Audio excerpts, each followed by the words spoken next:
Caleb Banks from Florida starts us off here in the afternoon.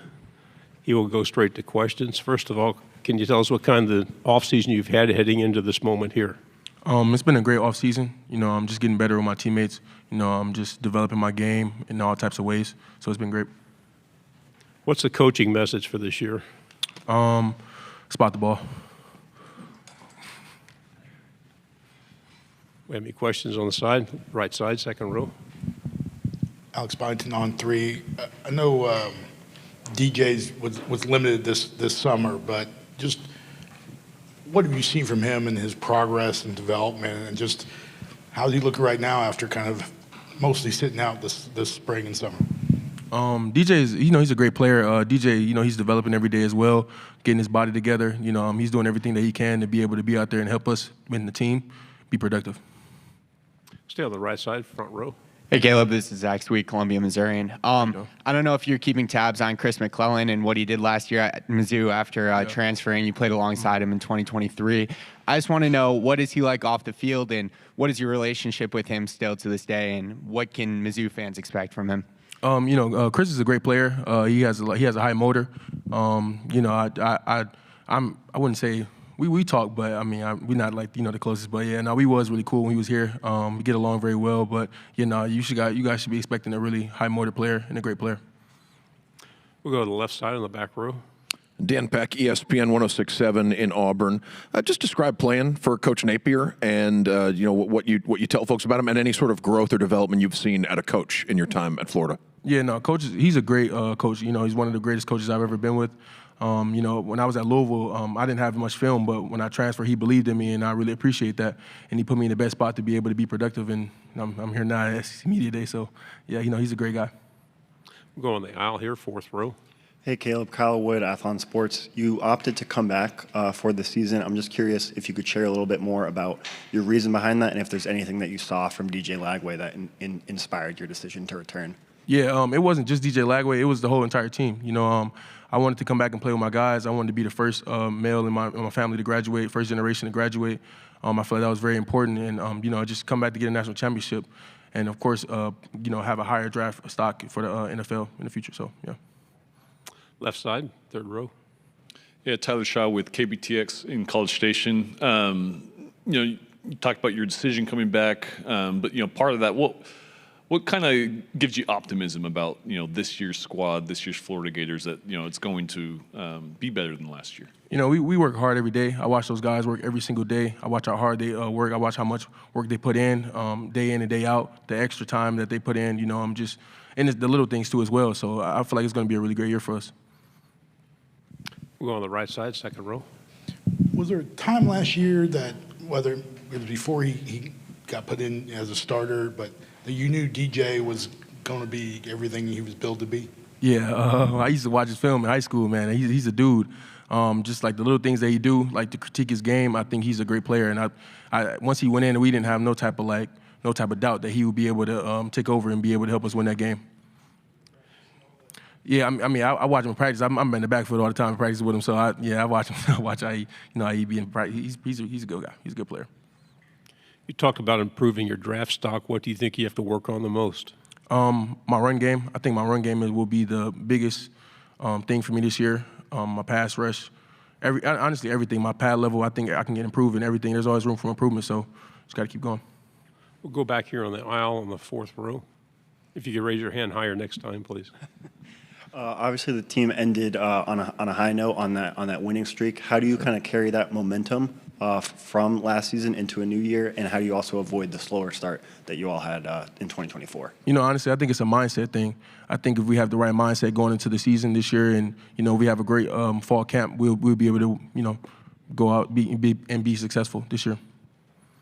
Back on the right side. You talk about your appreciation for Billy, or Coach Napier. What's it like as a player to kind of hear and see the headlines or the speculation about your coach's job status? Obviously, he's got to deal with it, but what's it like internally among the team? We all believe in Coach Napier. We know he's a great guy. We know he's a great coach, and we believe in everything that he's done for us. He puts us in a great position every single day with everything that we do. So, we love him. We'll go on the left side, back row. Florida's a program that has its share of rivalry games: LSU, Tennessee, Georgia, Florida State. Do you have a particularly favorite game, to play, a game you look forward to on the schedule? I'm looking forward to every single game. Honestly, I don't have anyone picked out. I'm ready to play ball. On the aisle, please.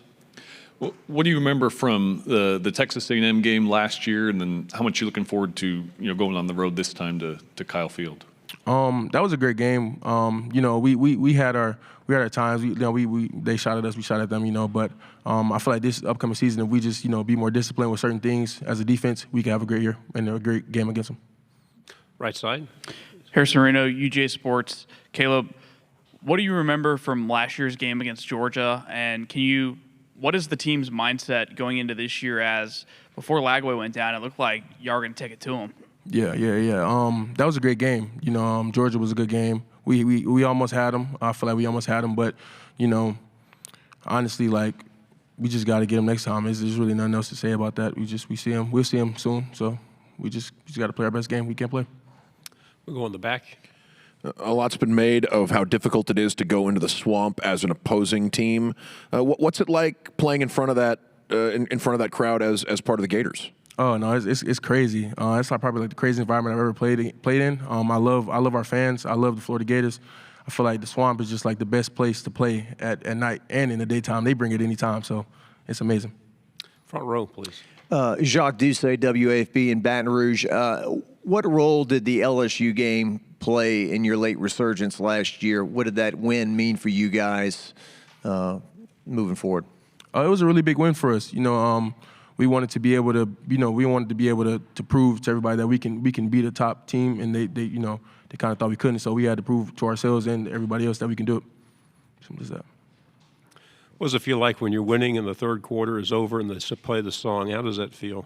It's amazing. I look up every single time. I look in the sky. I just thank God that we're in the position that we're in. If we're winning or losing, that I'm just here, in a beautiful place around amazing people. So it's amazing. Do you sing along with it or not? I do all the time. All the time. Front row.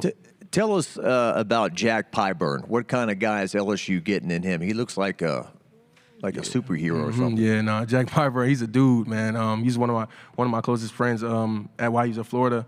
You guys are getting eye more the player. He loves to work. He works all the time. That's all he do. That's all he believe in. So you're getting a good guy. Right side. Harrison Reno again. I know you go against them every day. The offensive line returns, I believe it's 4 out of 5 starters. Yeah. What makes that group so challenging, not only in practice but in games from your perspective? They play together so well. Even in practice, I would speak for practice because I really don't. In the game we're kind of locked in. But in practice, they're connected. They're one. They got a saying 5 equals 1, and they're one. They play together. They understand each other. They know each other like the back of their hand. So that's a great group of guys right there. A lot of great Gators have come through there. They might still be hanging around the program. Are there any that have helped you or that you've gotten to know? Yeah. B Spikes, he's one of the coolest old heads I've ever run into. He loves the Florida Gators, and he reminds me every day why I'm here and what I'm doing it for. So yeah, good guy. Okay, our final question over here on the left. Yes, sir.